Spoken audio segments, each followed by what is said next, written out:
Up until around 10 PM Saturday night, we were fully intending to buy Suicide Squad Kill the Justice League. Rocksteady's newest game has had a bumpy road to release, to say the least, having had a major plot leak, disastrous fan reactions to gameplay reveals, and multiple lengthy delays. Despite many red flags, I was still prepared to put my hand in my pocket and give it a go.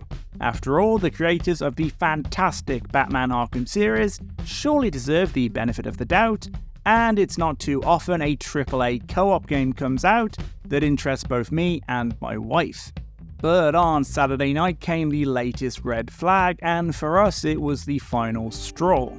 IGN revealed that they had actually been declined a review copy of the game by Suicide Squad's publisher Warner Bros. IGN tactfully states that providing review copies is not an obligation and Warner Bros is well within their rights not to give them one, but it's very eyebrow-raising behaviour when you also know IGN posted a widely publicised negative preview of the game just a few weeks ago. This sort of strong-arming of the mainstream gaming press is not normal and is just another example of Warner Bros' increasingly sweaty desperation to do whatever it can to wrestle back control of the negative messaging that has stalked this game for years. Back at the start of January, when negative previews such as IGN started to hit the net, Warner Bros. Seemingly hit the panic button and lifted an NDA freeing gamers who had played the closed alpha to publicly discuss the game. Very quickly, the negative previews were buried underneath an avalanche of influencers absolutely gushing over the game. Now, maybe there's going to be a big divide between what critics and gamers think. Warner Bros. Is clearly banking on it. But this whole stunt just came across as very manufactured to me. Every positive tweet feels less and less genuine and more like an overeager used car salesman inching ever closer with a cheesy smile. Maybe that's unfair to the people who have played and genuinely enjoyed the game, but I just can't shake that feeling.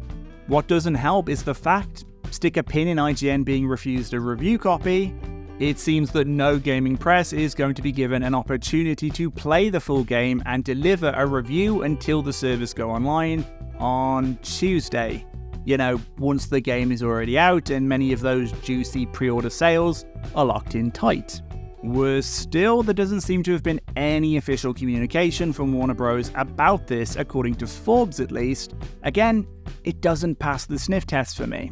We did a little bit of digging and we found this very interesting post on Reddit from someone who runs a South African gaming website who claims Warner Bros. Also declined them a review copy with a message saying they are focusing on a broader pool of casual gamers with an emphasis on awareness and excitement.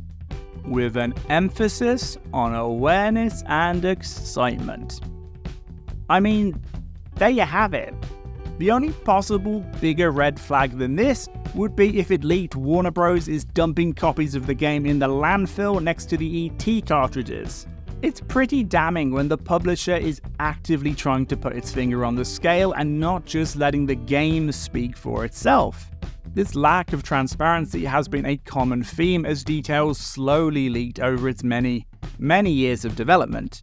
It took a long time for gamers to even be clued in on the fact that Suicide Squad Kill the Justice League is a game as a service, a corporate buzz phrase always sure to get gamers' backs up. And here's the thing, even today, Rocksteady developers really don't want to admit it's a live service game, with a senior developer claiming Suicide Squad Kill the Justice League doesn't fit the label.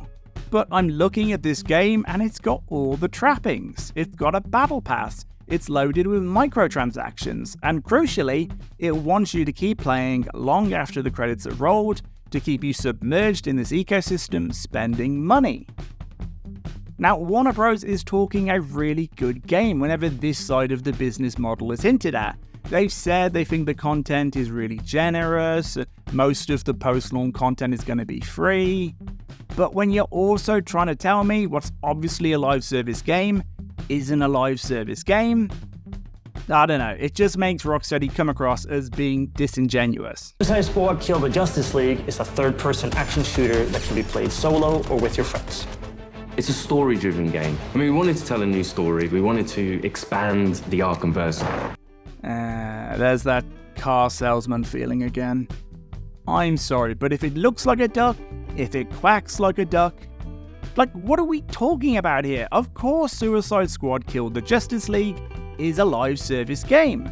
What they really mean is they don't want you to associate it with all the other failed money suckers that have come and died before, because gamers are smartening up and live service is quickly becoming a dirty word. And it's this double speak, it's the gagging of the gaming press, it's the sweaty Patrick Bateman-like desperation that's making me doubt this game way more than any gameplay video I've seen.